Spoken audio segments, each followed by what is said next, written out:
Congratulations on your recent purchase of a TestDrop Plus device. This video is designed to explain how to use it. You're going to need a clean plastic cup, never used before, and fill it up about halfway with the water you want to test. Gently swirl the water in the cup for a few seconds. The actual test can be performed while holding it or on a surface, whichever is most convenient. This is your device. It only has one button. When you push it, you get a flashing yellow light. The actual test is performed as follows. You want to come in towards the cup about 1 finger over the water line. So the entire test goes like this. That's the entire test. And because it's so easy to do, you should actually, when you test your water, you'll want to test it a couple of times. You'll test, measure with the app, test again, etc. Test 3 or 4 times, make sure you get a consistent number. Again, this is the entire test. Now we finished testing, now we have to find out what the score is. This is the Lishtot app, which is available on iOS and Android. And what you want to do in order for iOS devices, you have to actually turn on the NFC antenna. And Android devices, they're turned on all the time.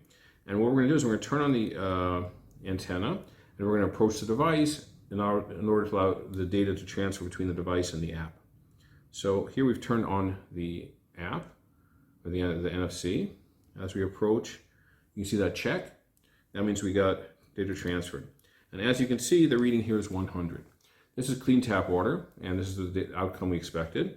Here, you can press the word score, and then you'll see what the data actually means. The data is measured from 0 to 100. The cleaner the water, the higher the score. The Lishtot devices measure cumulative effect of contaminants. If there are multiple contaminants, each one's at a lower concentration, measures the overall contamination of the water sample. The lower the score, the more contaminated the water is. You want to definitely go for higher numbers. You want to drink numbers 90 and higher if possible. And if you're not sure about your water source, you might want to get a bottle of bottled water and test with that, which should be clean, and use that as your reference. That should definitely be 100, and you can compare that to your local source, whether it be tap water, well water, filtered water, etc. Now, what does bad water look like?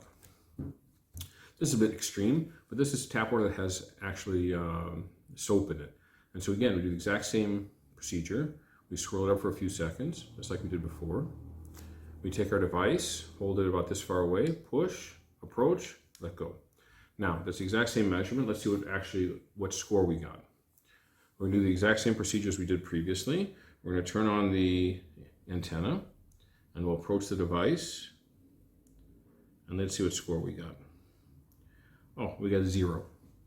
Okay, so even for a very, very small amount of, in this case, an organic contaminant, soap, you can see there's enormous impact on the score that you receive. So you should do everything possible to, again, measure multiple times to make sure that you get a consistent score, and do your best to drink high quality water. Water than 90 or higher that has low levels of contamination. It's best for you and it's best for your family.